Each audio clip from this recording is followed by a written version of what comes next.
Me llamo Clotilde Navarro y tengo 79 años.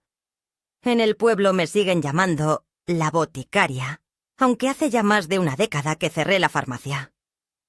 A veces paso por delante del local, que ahora es una ferretería pintada de amarillo chillón, y pienso en todos los remedios que preparé con mis propias manos, en los jarabes para la tos que hacía con paciencia de alquimista, en los aceites para los huesos viejos de mis clientas que llegaban con el rebozo torcido y una historia diferente cada semana. Eran tiempos en los que se confiaba en una mujer de bata blanca y rostro firme. Pero eso se acabó.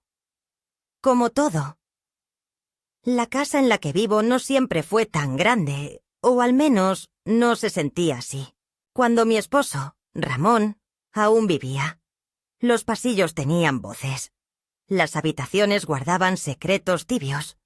Y la cocina era una fiesta constante de guisos, dolores compartidos y alguna que otra carcajada. Ramón murió hace 15 años de un infarto fulminante. Una madrugada sin avisos, sin despedidas, sin siquiera quejarse de un dolor previo. Me levanté a las 5, como siempre, para empezar a preparar café. Y lo encontré ya rígido, con la mano sobre el pecho y la boca ligeramente abierta. Pensé que dormía con angustia. Quise despertarlo con suavidad. Y al tocarle el brazo supe que no volvería a hablarme. Desde entonces, la casa creció. Se hizo inmensa. Cada sombra se alargó. Cada rincón pareció acusarme de algo que no entendía. El silencio fue la herencia más dura que me dejó su muerte. Mi hijo, Darío, tenía entonces 40 años. Un médico exitoso, con consulta privada y esposa perfecta. Se presentó al funeral con su familia impecablemente vestida y una sonrisa educada de compromiso. Nunca he dudado de que lloró a su padre a su manera. Pero lo que más recuerdo de aquellos días fue su prisa por regresar a su rutina, su ansiedad por concluir los trámites, por dejarlo todo resuelto. A mí me dejó con el eco del apellido de su padre colgando de las paredes, con los papeles del notario y la costumbre de servir 2 tazas de café, aun cuando ya no había a quien ofrecerle la segunda. Desde entonces me he convertido en lo que algunos llaman la madre sola. Esa figura que se vuelve paisaje de fondo en la vida de los hijos exitosos. Durante años cuidé de mi salud, de mi memoria, de mi dignidad, esperando las visitas programadas de Darío, que se hacían cada vez más esporádicas y superficiales. Me traía flores cortadas con tarjeta impresa. Evitaba hablar de cosas importantes, y siempre tenía un compromiso urgente que acortaba nuestra sobremesa. Su esposa, Julia, una mujer delgada y bien peinada, hacía lo posible por parecer atenta, pero bastaba mirarle las manos para saber que estaba contando los minutos para irse. Con los nietos fue igual. Al principio venían, se quedaban a dormir, escuchaban mis historias sobre la botica y los clientes del barrio. Pero luego crecieron. Se llenaron de actividades, de pantallas, de aversiones nuevas. Y poco a poco dejaron de venir. Yo me adapté, como lo hacen todas. Comencé a hablar sola, como quien se entrena para no oxidar la voz. Mantuve la casa limpia, el jardín en orden, los frascos de especias alineados, no por obsesión, sino por respeto a la memoria de lo que fuimos. Hay mujeres que envejecen soñando con nietos en el regazo, con meriendas y risas, con cumpleaños en los que se les canta un feliz día con emoción. Yo envejecí en una silla junto a la ventana, viendo pasar las estaciones y a los perros callejeros que aún me reconocen y se detienen por una caricia. Algunos vecinos me preguntaban si no me sentía sola, y yo decía que no, que me gustaba la tranquilidad. Mentía, claro, pero con estilo. Una parte de mí siempre pensó que era cuestión de tiempo, que algún día Darío se daría cuenta de todo lo que hice por él, que recordaría que fui yo quien vendió las joyas de mi madre para pagar su matrícula. que fui yo quien pasaba las noches preparando cenas para sus estudios, quien le forraba los libros con papel contact cada año, sin esperar agradecimiento, que entendería que jamás hablé mal de su padre, aunque tuve razones, que sabría que su comodidad actual tenía cimientos hechos con mis renuncias. Pero ese día nunca llegó. Últimamente he notado cómo mis rodillas se quejan, cómo las manos tiemblan más de lo que deberían. Hay mañanas en las que la memoria me juega bromas crueles. Me toma unos segundos recordar qué día es, qué receta pensaba cocinar. Pero nada grave. Sigo leyendo el periódico sin problemas. Hago mis cuentas. Mantengo mi lista de mercado organizada. No tengo miedo a envejecer. Lo que me aterra profundamente es hacerlo sin ser mirada. Sin ser recordada como algo más que la mamá de Darío. Como si toda mi existencia se hubiera limitado a parir, criar y luego desaparecer con educación. Hace unas semanas, Darío me invitó a una cena familiar. Me dijo que querían celebrarme, que llevase mi mejor vestido, que estarían todos. Me emocioné. Me senté en la cama a mirar el ropero, a decidir entre dos vestidos viejos que aún conservaban un poco de dignidad. Planché uno color vino que usé en una boda hace años. Me peiné con esmero. Me puse mis pendientes de amatista. Incluso preparé una pequeña caja con fotos de cuando Darío era niño, pensando que podríamos mirarlas juntos después de la cena, reírnos un poco, hablar de entonces. Fui con el corazón dispuesto, como siempre, como toda madre que todavía guarda esperanza en la ternura. No podía imaginar que esa noche iba a cambiarlo todo. Que unas pocas palabras iban a prender una mecha dormida durante décadas. Que una frase, dicha entre risas, con copa en mano y sonrisa falsa, iba a perforarme el pecho con más fuerza que la muerte de Ramón. Lo que Darío no supo entonces, lo que no supo ninguno de los presentes, fue que no solo oí su broma, la escuché con cada célula de mi cuerpo. Y mientras todos reían, yo empecé a trazar un plan. No para vengarme. No. Sino para decir, por fin, con voz clara, que no soy un estorbo. Que fui mucho más. Y que, aunque ellos ya no quieran escucharme, dejaré escrito quién fui. Porque mi silencio ha sido largo, pero mi voz aún puede poner orden. Aunque sea una última vez. La cena en casa de Darío fue un viernes, como tantos otros que pasaban sin mayor mención. Pero aquella noche, él había insistido más de lo usual. Me llamó personalmente en lugar de delegarlo a Julia, su esposa, y usó ese tono que guarda para los pacientes difíciles. Sereno, convincente, calculado. Mamá, queremos verte. Queremos cenar contigo. Hace mucho que no estamos todos. Va a ser algo bonito, íntimo, una celebración. Me lo dijo como si fuese un regalo, como si me estuviera incluyendo en algo a lo que ya no pertenecía por defecto. Me alegró la invitación. No voy a mentir.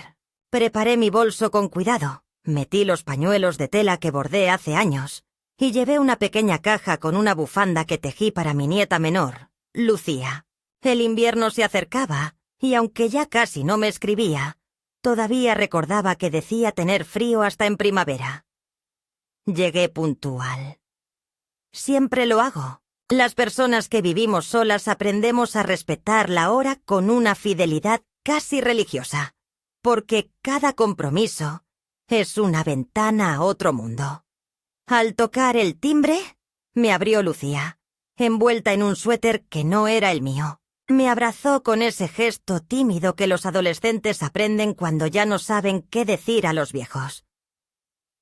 Julia apareció detrás, reluciente como siempre, con una copa en la mano y una sonrisa práctica.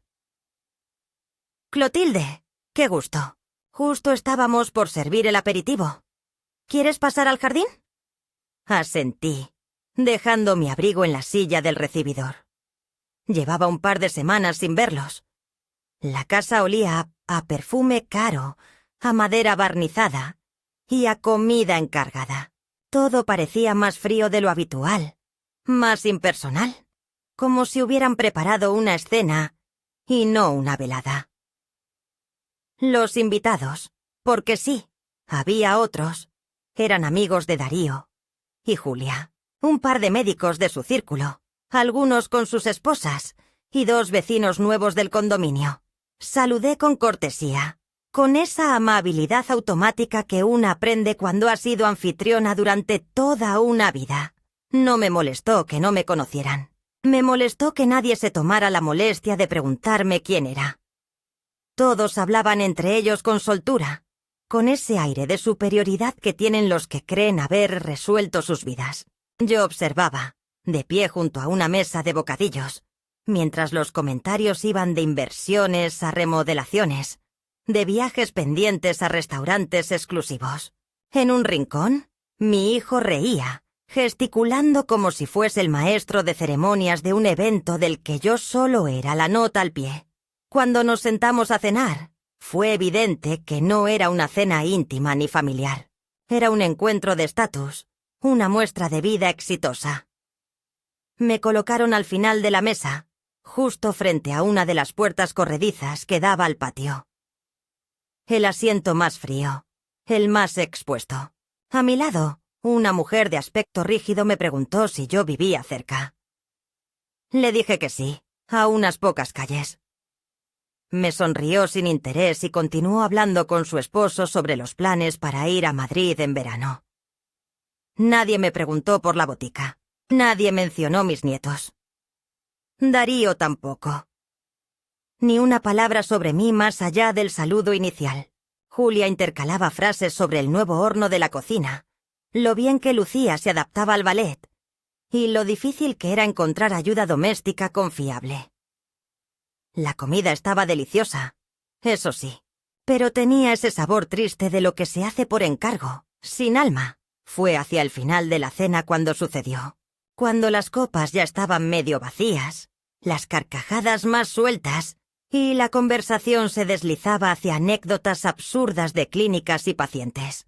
Uno de los invitados, un traumatólogo con voz estridente, dijo algo sobre su madre que todos celebraron con risa. Y ahí, en medio del bullicio, Julia miró a Darío y comentó, en tono burlón, algo que aún me arde en la memoria. Bueno, si seguimos así, Clotilde se va a tener que mudar con nosotros.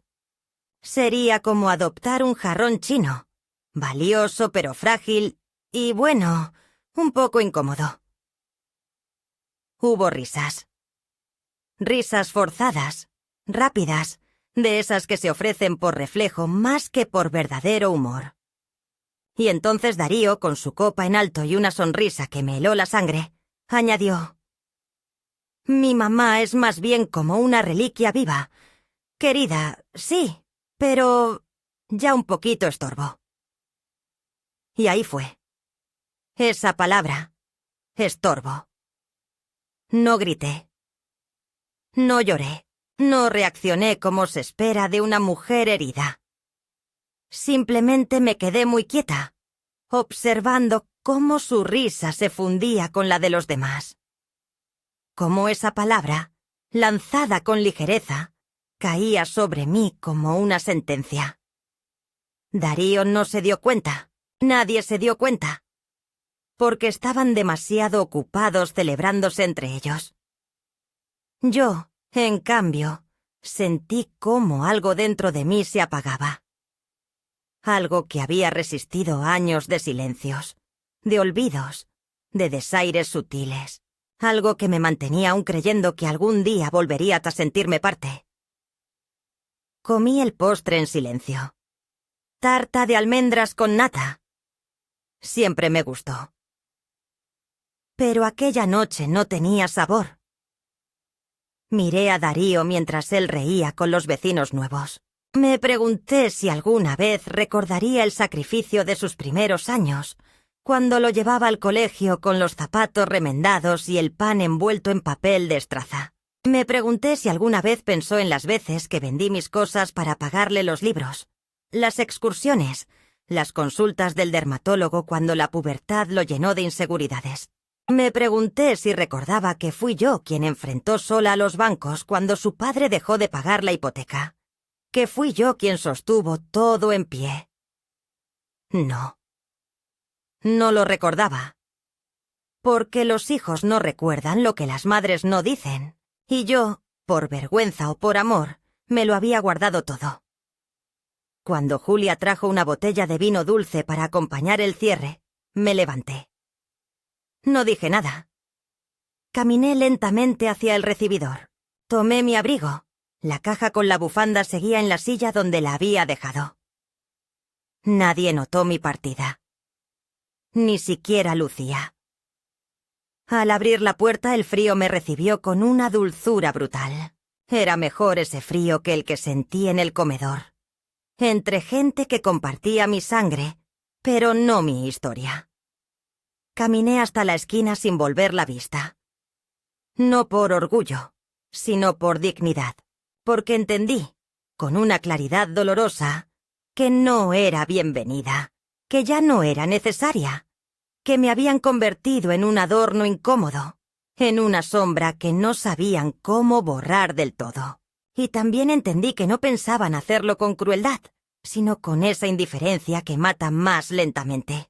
Esa noche, al llegar a casa, encendí todas las luces.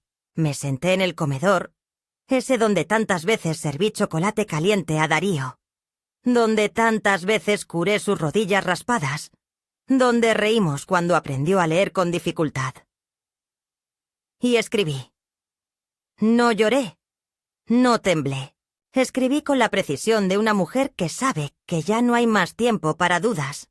Abrí el viejo archivador donde guardo mis papeles más importantes y saqué el testamento. Uno que había redactado con cuidado hacía años, dejando todo a Darío por cariño, por lógica, por inercia. Y lo rompí, no por rencor, sino por justicia, porque un estorbo no deja herencias.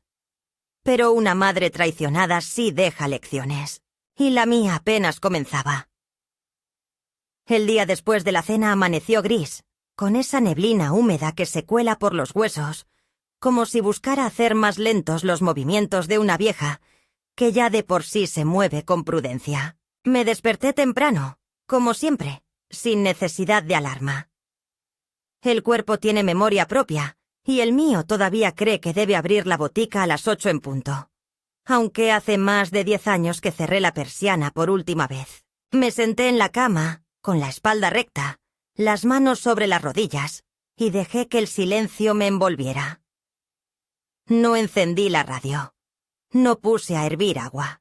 Simplemente me quedé ahí, con los pies colgando, viendo cómo la luz del amanecer dibujaba figuras inciertas en el suelo del dormitorio.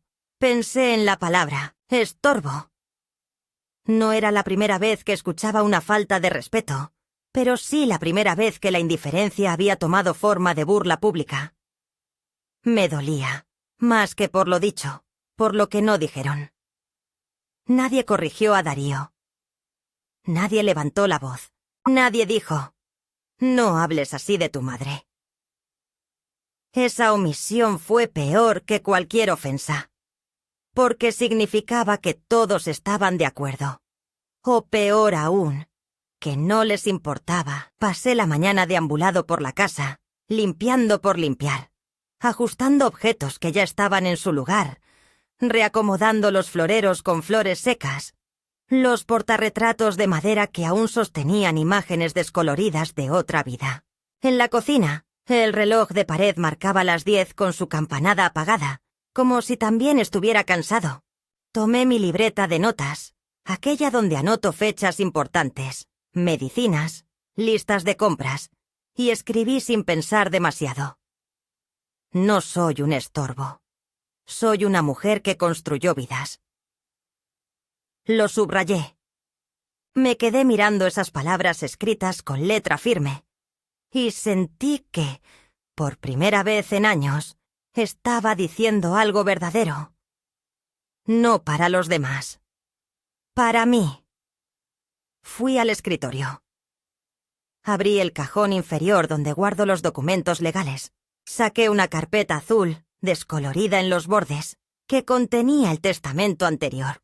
Lo leí una vez más.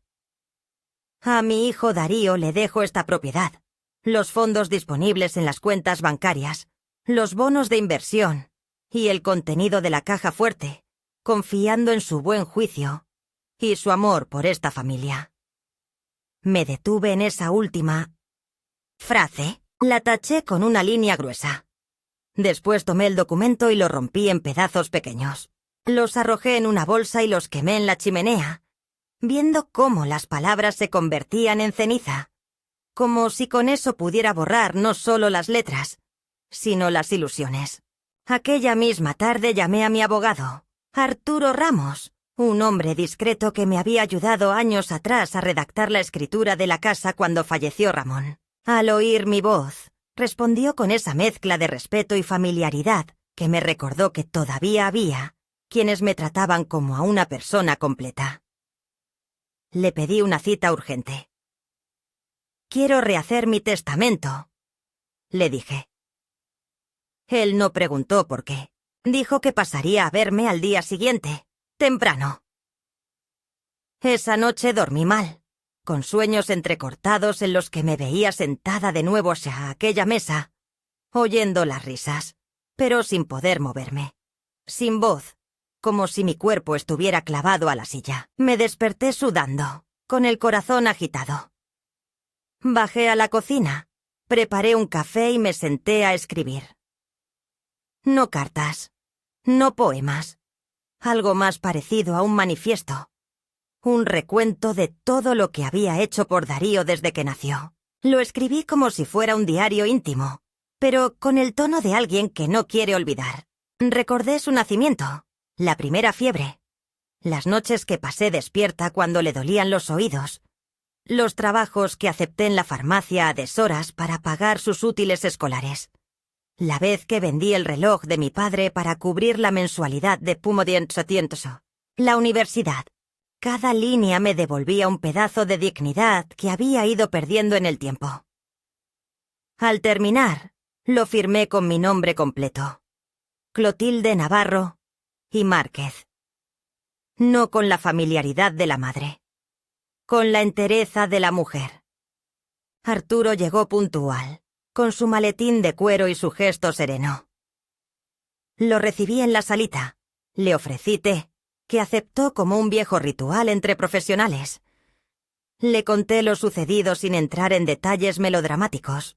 Le dije que necesitaba dejar mi herencia en otras manos.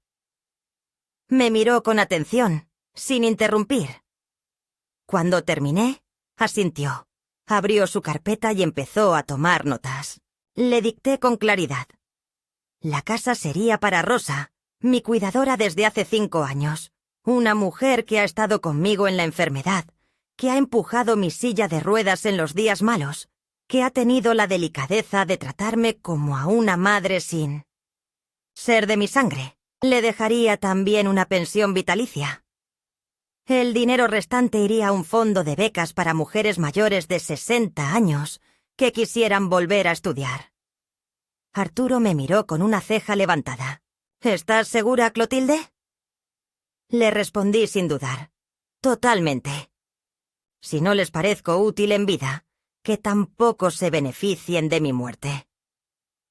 Le pedí además una cláusula especial: que el testamento fuera leído en presencia de toda la familia, en un encuentro formal. No quería que lo descubrieran por accidente. Quería que escucharan de mi voz las razones. Arturo dudó, pero accedió. Me explicó que debía firmar los documentos con 2 testigos. Llamé a mi vecina Elena y a su esposo, que siempre me han ofrecido ayuda con pequeñas cosas. Firmaron con gusto, sin hacer preguntas. Me abrazaron al salir, como si intuyeran que algo importante acababa de ocurrir en esa sala antigua, con olor a lavanda y papel viejo.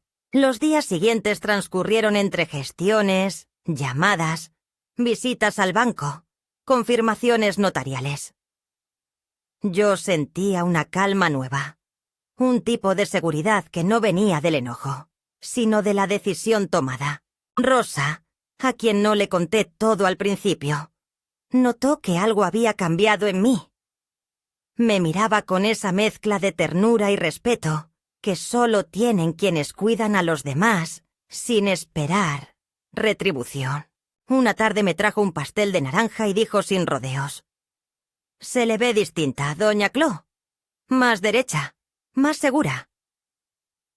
Le sonreí. A veces uno se endereza cuando decide dejar de cargar lo que no le corresponde. Pasó una semana desde la cena. Ni una llamada. Ni un mensaje. Nadie preguntó cómo había vuelto a casa, si necesitaba algo, si me había sentido mal. Ni Darío, ni Julia, ni siquiera Lucía. Ese silencio fue la confirmación que necesitaba. No me estaban dejando fuera por descuido. Me estaban dejando fuera con intención. Yo era una figura incómoda, un recuerdo molesto, una obligación sin encanto. La decisión de borrar mi existencia ya había sido tomada desde antes. Yo simplemente no había querido verla. Fue entonces cuando decidí organizar mi propia cena. No como venganza, sino como acto final de una obra en la que aún merecía un último acto con dignidad. Llamé a Darío. Le hablé con voz serena, sin dramatismos. Le dije que quería invitarlos a cenar, que tenía algo importante que compartir con todos. Él aceptó con esa cortesía que no nace del amor, sino de la incomodidad. «Claro, mamá. Dime qué día. ¿Vienes tú a casa o...?» «Aquí», le respondí. «En la casa, la tuya, la que construyó tu padre. Quiero que vengan todos». Me aseguró que lo harían.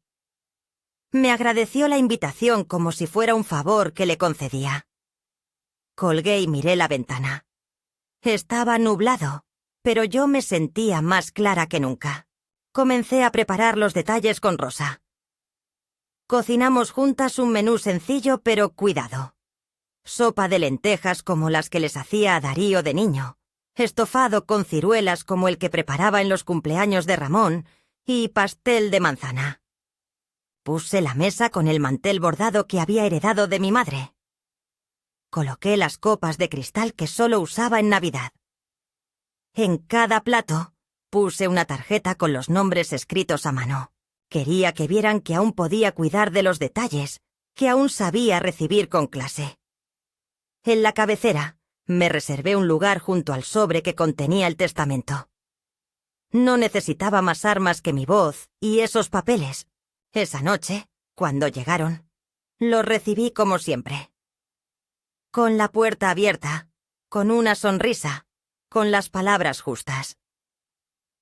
Julia me saludó con un beso distante. Lucía con un abrazo breve. Darío entró mirando su reloj.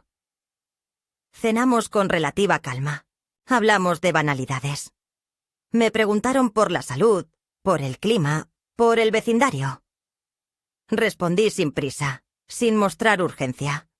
Solo esperé el momento adecuado, y cuando el postre fue servido, tomé el sobre, lo puse sobre la mesa y dije con voz firme: «Antes de que se vayan, quiero leerles algo.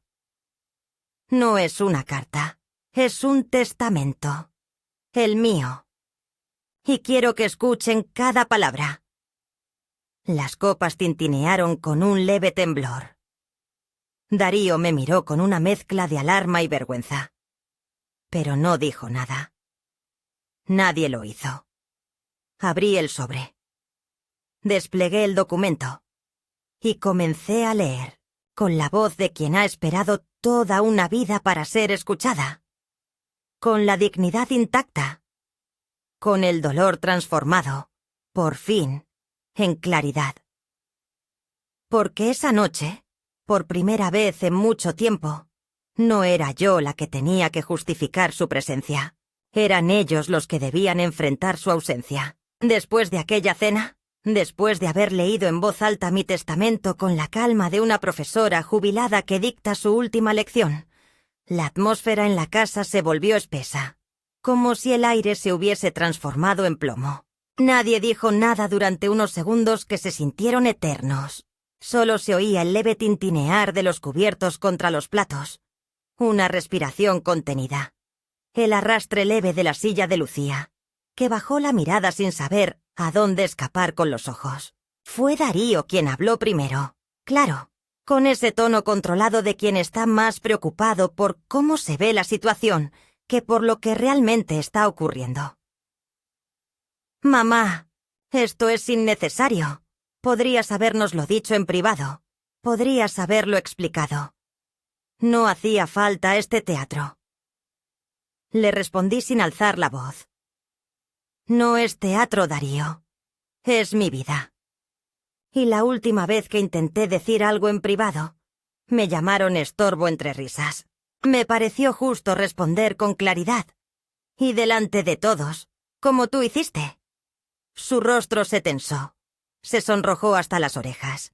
Y Julia puso la mano sobre su brazo en un gesto automático, más por contenerlo que por consolarlo. Yo los observé a ambos con una serenidad que me sorprendió.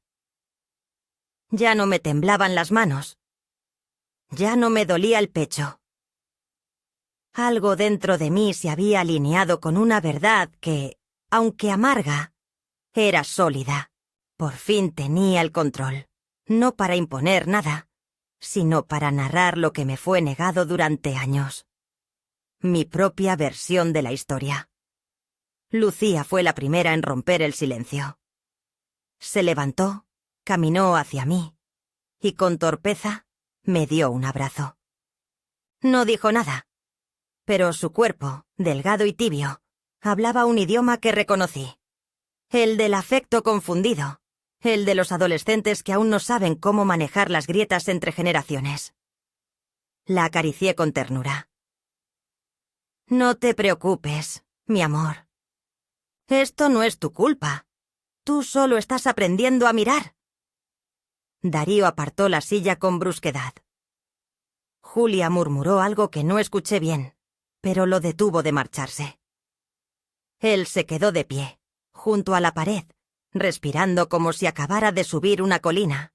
Quise decirle muchas cosas. Quise hablarle de la tarde en que se cayó de la bicicleta y lloró como si el mundo se hubiese roto. De cómo me metí en el consultorio sin permiso del doctor, porque su llanto me deshacía por dentro. Quise recordarle las madrugadas en que le calentaba el uniforme en la estufa para que no sintiera el frío al vestirse. Los días en que trabajé sin descanso, solo para que pudiera comprarse su primer fonendoscopio de estudiante.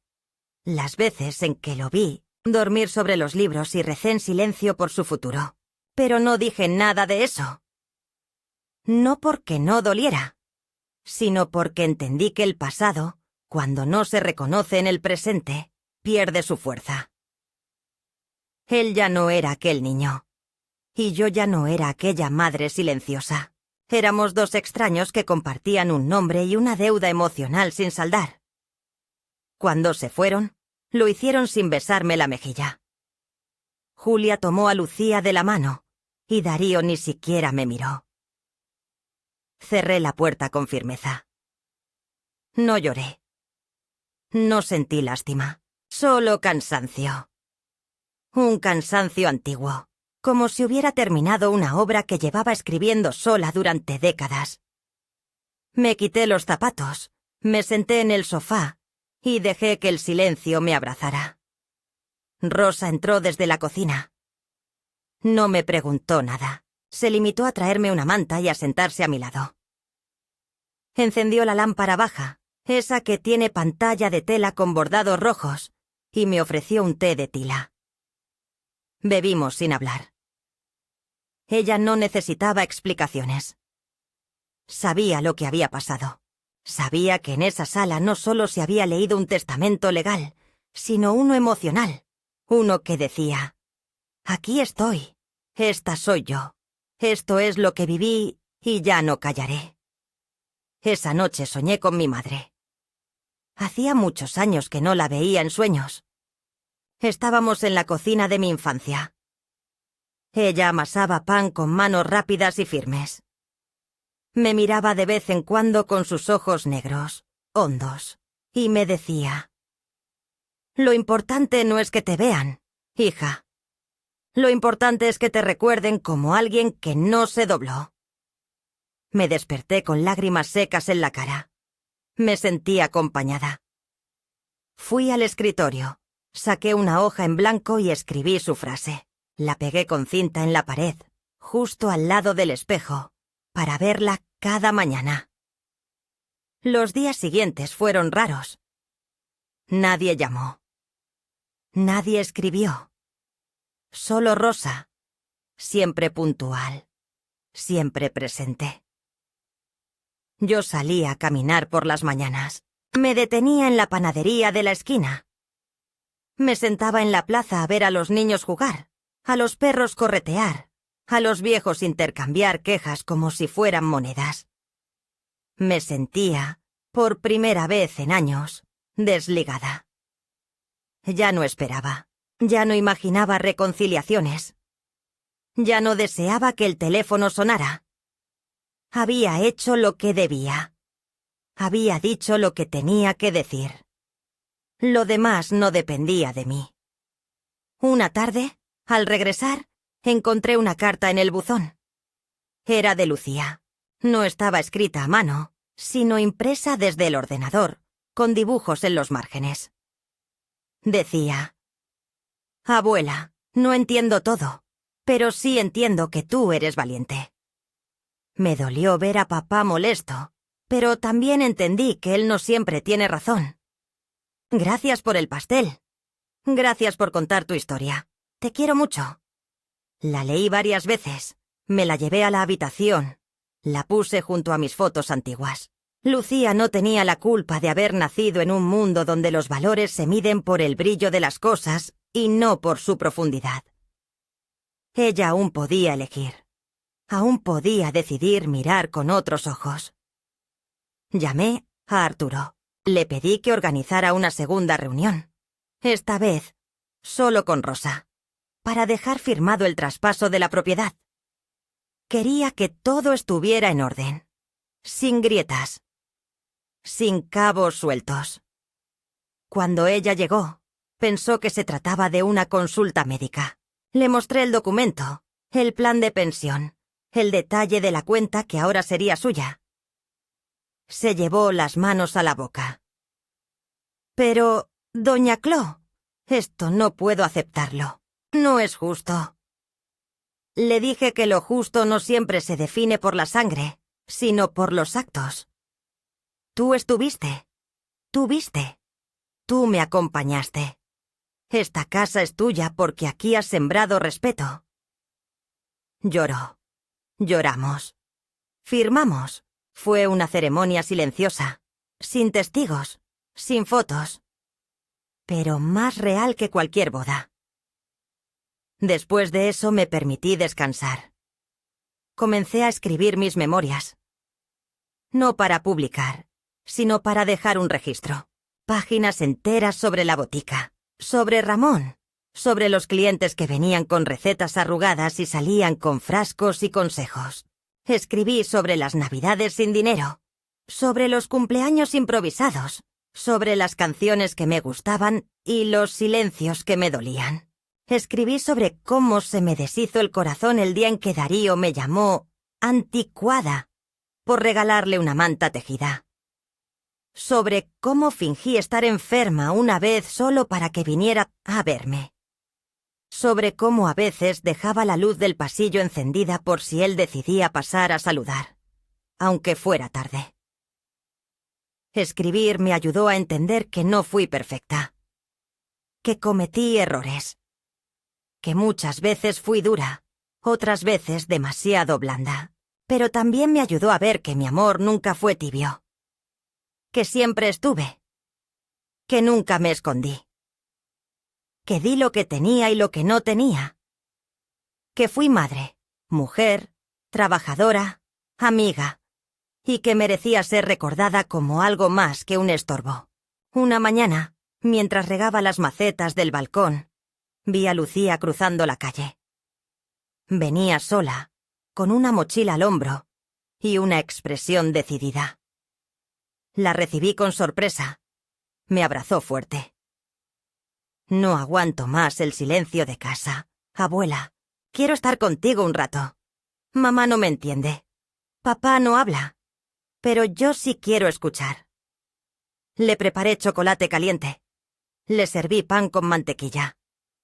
Nos sentamos en la mesa. Me miró con ojos grandes. Y entonces supe que la historia no había terminado. Que aún quedaban capítulos por escribir.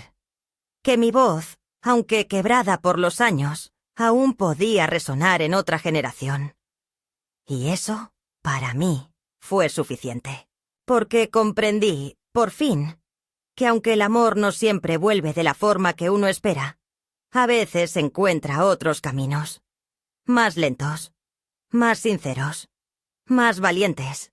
Como el de una nieta que, entre todos los ruidos del mundo, aún es capaz de escuchar el susurro firme de su abuela diciendo: «Aquí estoy. Y esta es mi historia». Cuando uno ha vivido tanto como yo, aprende a distinguir los silencios. No todos duelen igual. Está el silencio de los muertos, que es definitivo, inmenso, casi majestuoso, y que con el tiempo se convierte en compañía discreta, como la de una sombra querida. Está el silencio de los amigos que se van perdiendo, uno por uno, como hojas de un árbol viejo en otoño, hasta que solo queda el tronco, duro y quieto. Y luego está el silencio de los hijos, ese que empieza como una falta de tiempo, como una justificación razonable, y termina volviéndose un eco lleno de juicio, un espacio vacío donde antes había palabras de cariño, y que, cuando se prolonga, se convierte en sentencia.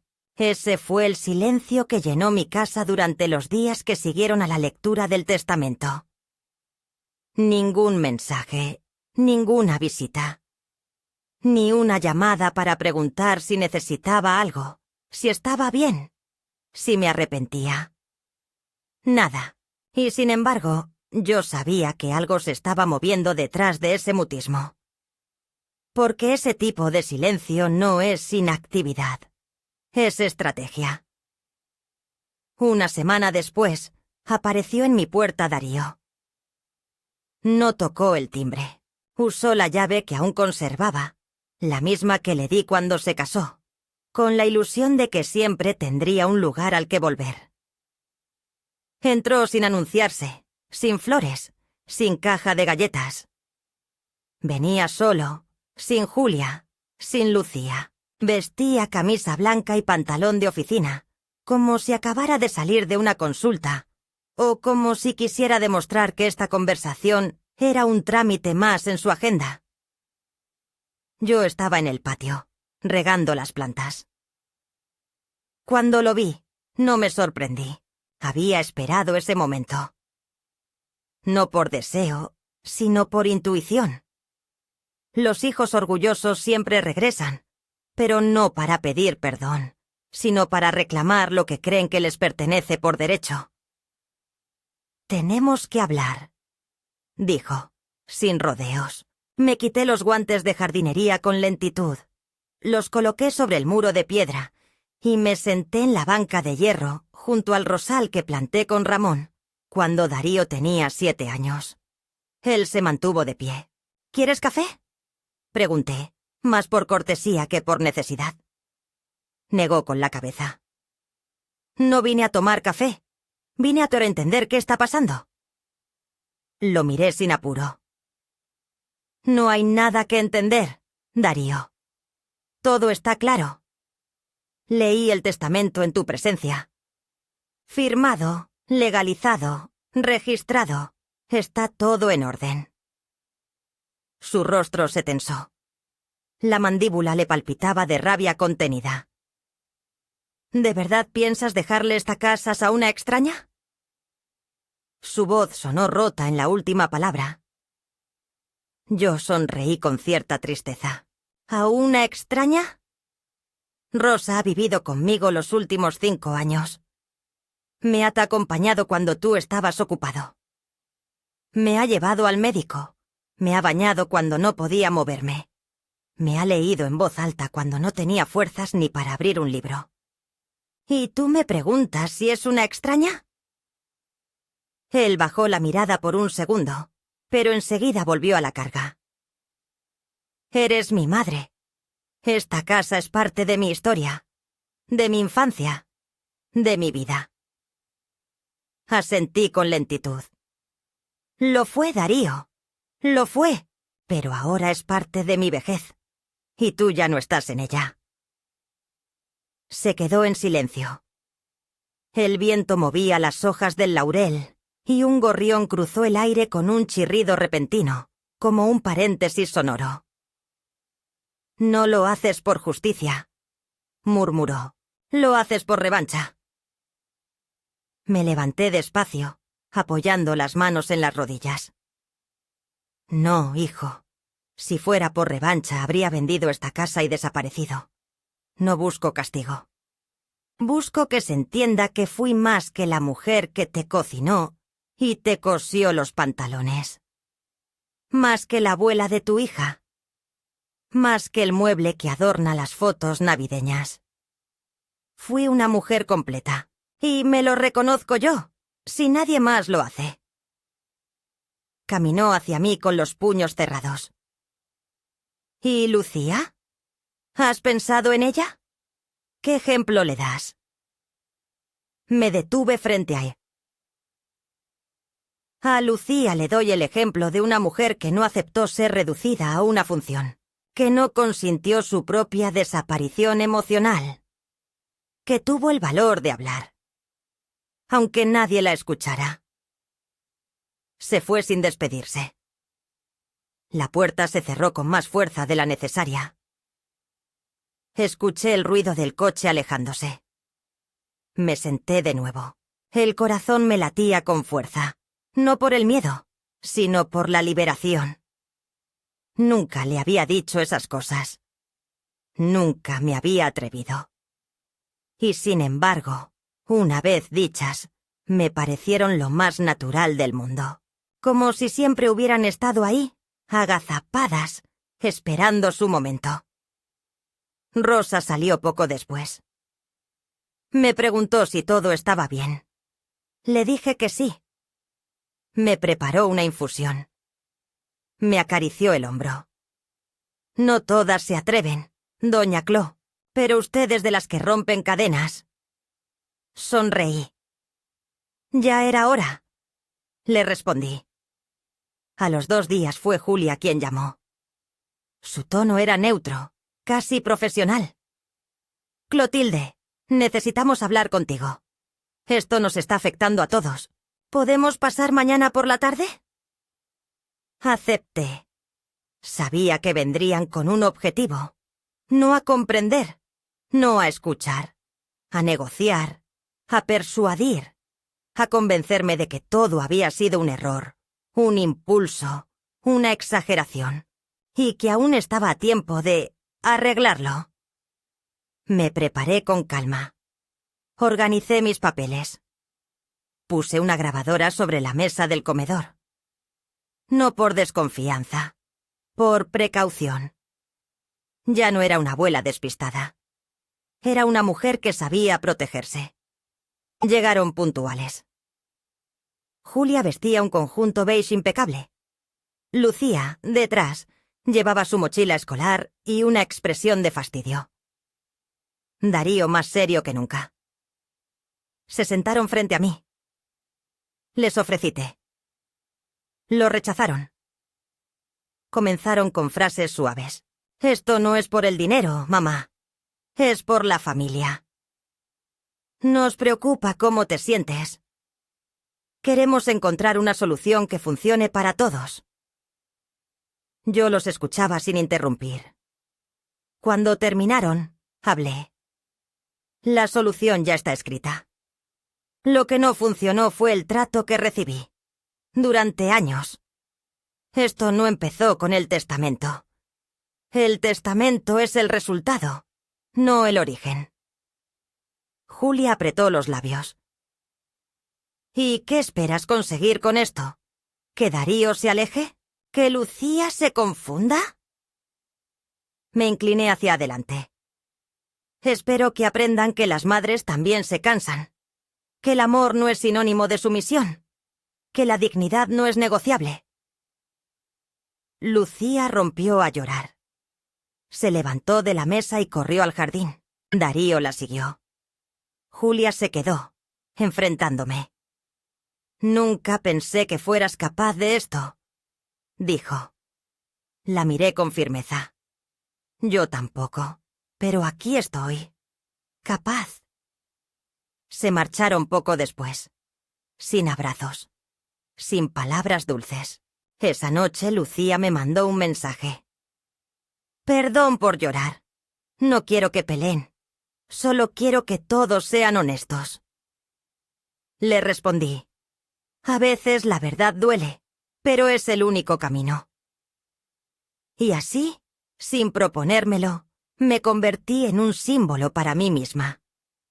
Una prueba de que nunca es tarde para decir basta.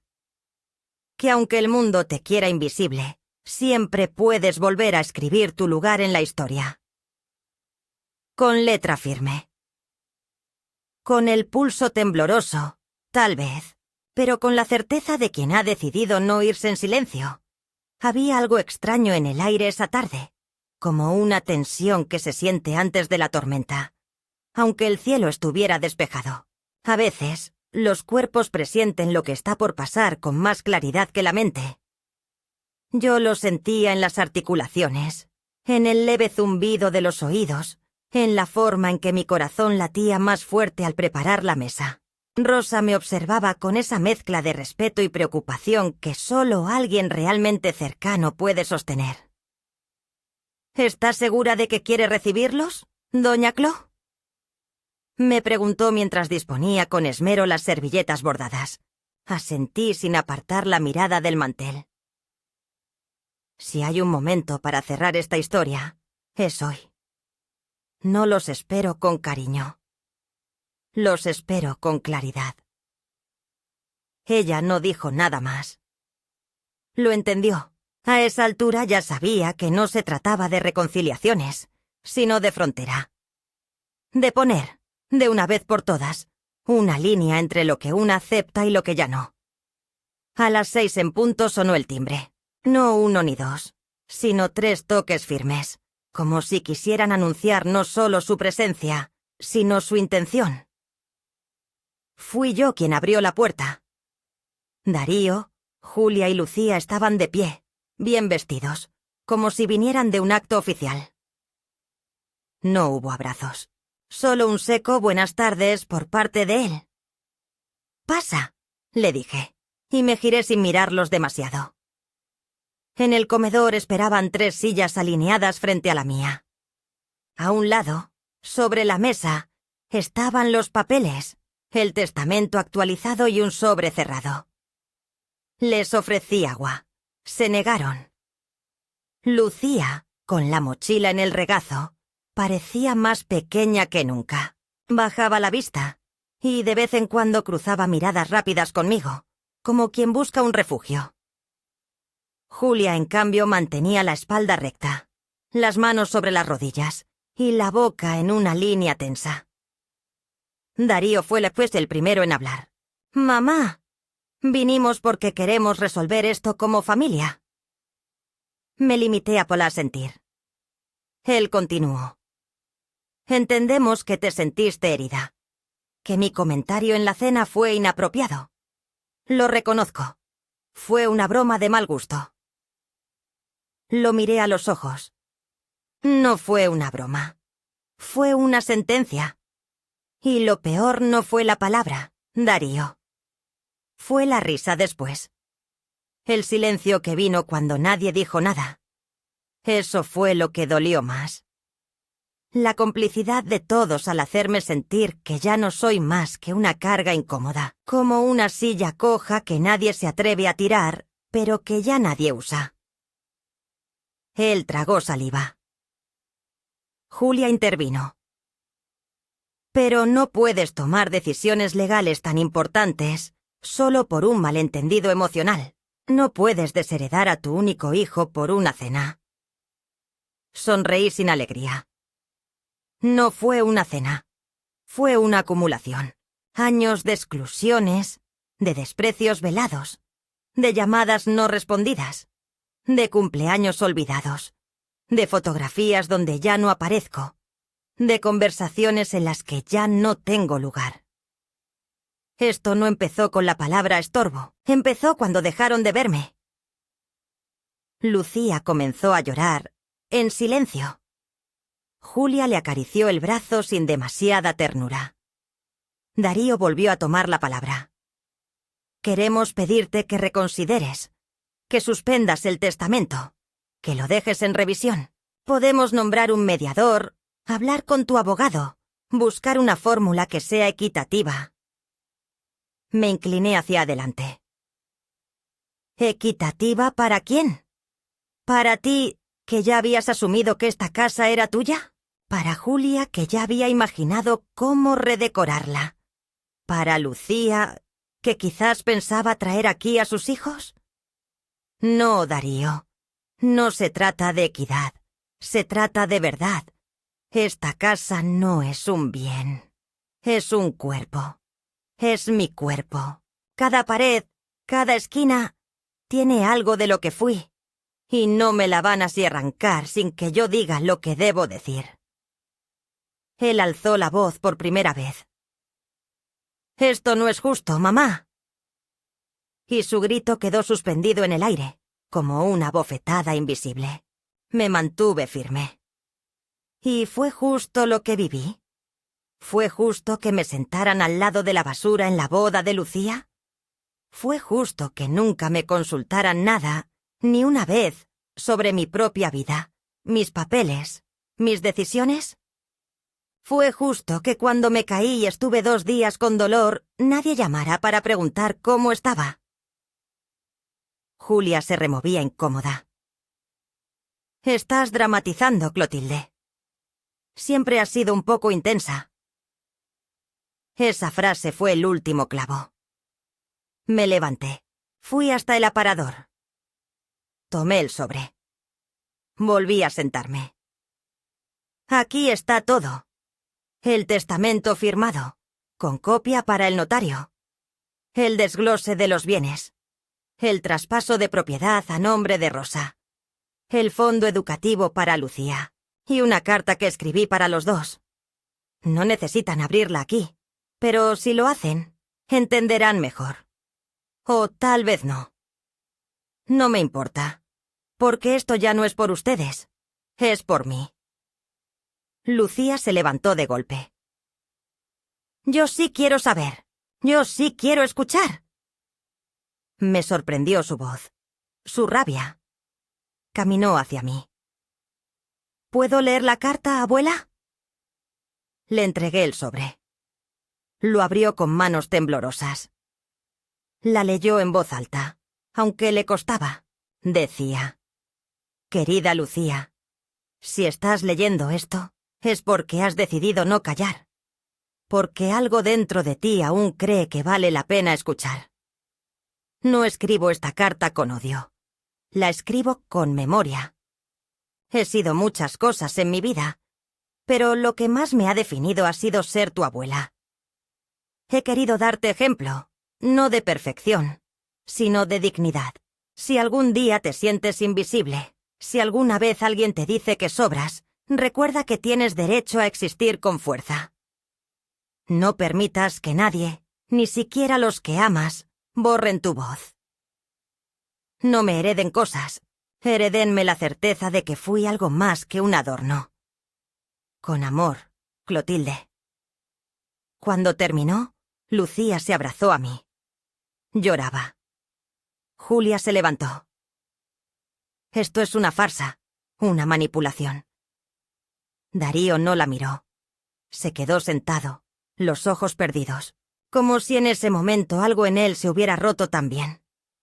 No me atreví a buscar compasión. Solo asentí. Pueden irse cuando quieran. No hace falta que digan nada más. Ya todo fue dicho. Se marcharon en silencio. Lucía se quedó. Esa noche durmió en mi casa, en el cuarto de visitas. La oí llorar varias veces, pero también la oí respirar, profundo, como si por fin encontrara un espacio donde podía ser sin miedo. Yo dormí bien, profundamente, con la conciencia tranquila, con el alma en paz. No porque hubiera ganado algo, sino porque había recuperado algo más importante: mi voz. Y una vez que una mujer de mi edad recupera su voz, ya nada puede callarla. Hay mañanas en que el silencio se siente distinto. No como ausencia, sino como una forma de presencia tranquila. Desde aquella noche, Lucía viene a menudo. A veces no dice mucho.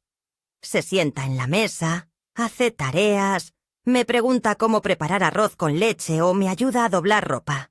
Su presencia no es constante, ni perfecta, pero es real. Y eso basta. Nunca le pregunté qué se dijo en su casa después de la carta. No necesitaba saberlo. A veces, el silencio no es una herida, sino un puente.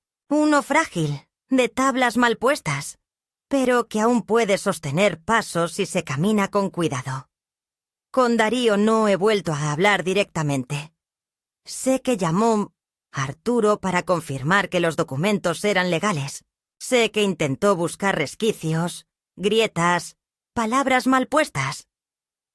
No encontró ninguna. Rosa le firmó con testigos. Todo quedó en regla.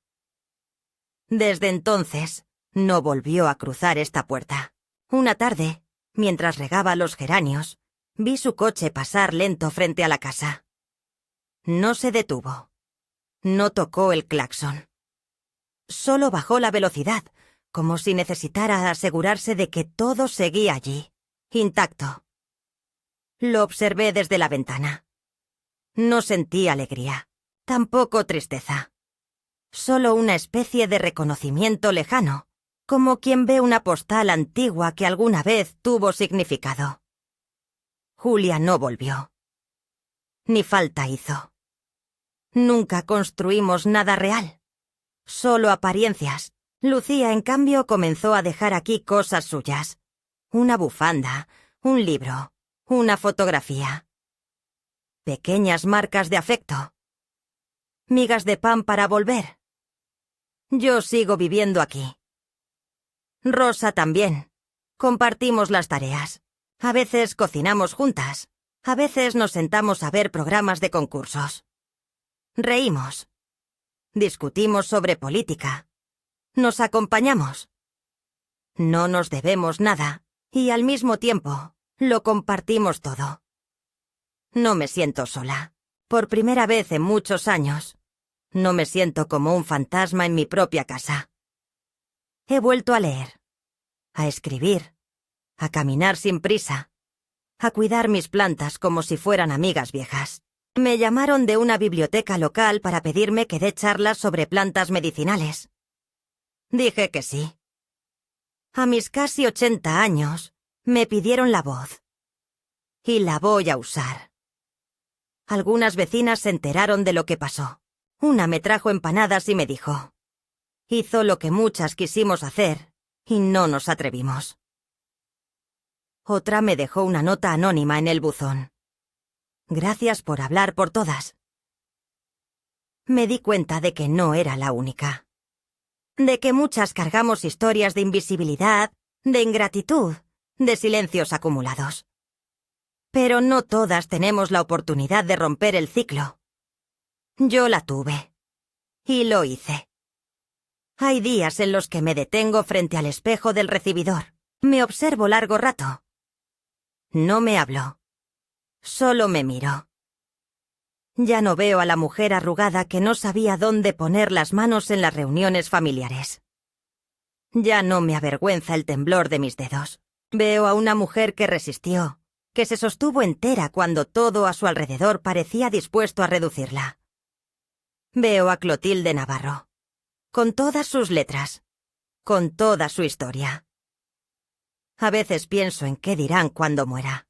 Tal vez digan que fui testaruda, que fui dura, que fui difícil. Y tendrán razón. Porque aprendí que ser dócil no garantiza amor. Solo garantiza que te usen sin culpa. Prefiero que me recuerden como la mujer que, cuando la rieron, escribió su propio final. No para vengarse, para vivir en paz. Lucía me preguntó un día si me arrepentía de algo. Le respondí que sí. Me arrepentía de haber callado tanto, de haber esperado demasiado, de haber creído que el amor siempre lo justifica todo. Pero no me arrepiento de lo que hice ahora. No me arrepiento de haberme levantado esa noche y haber dicho, con voz clara, que no soy un estorbo. Que fui madre, sí, pero también fui muchas otras cosas. Y que merezco ser recordada por todas. Una mañana, Rosa puso música en la cocina. Bailamos un poco, riendo como chiquillas. Me di cuenta de que la vida no termina cuando los hijos se alejan. Termina cuando una se rinde. Y yo no pienso rendirme. Todavía no. Porque aún tengo semillas que plantar. Y si alguna de ellas florece en el corazón de mi nieta, o en la voz de una mujer que decide alzarla después de escuchar mis historias, entonces habré vivido con sentido. Y eso es suficiente. Eso, por fin, es paz.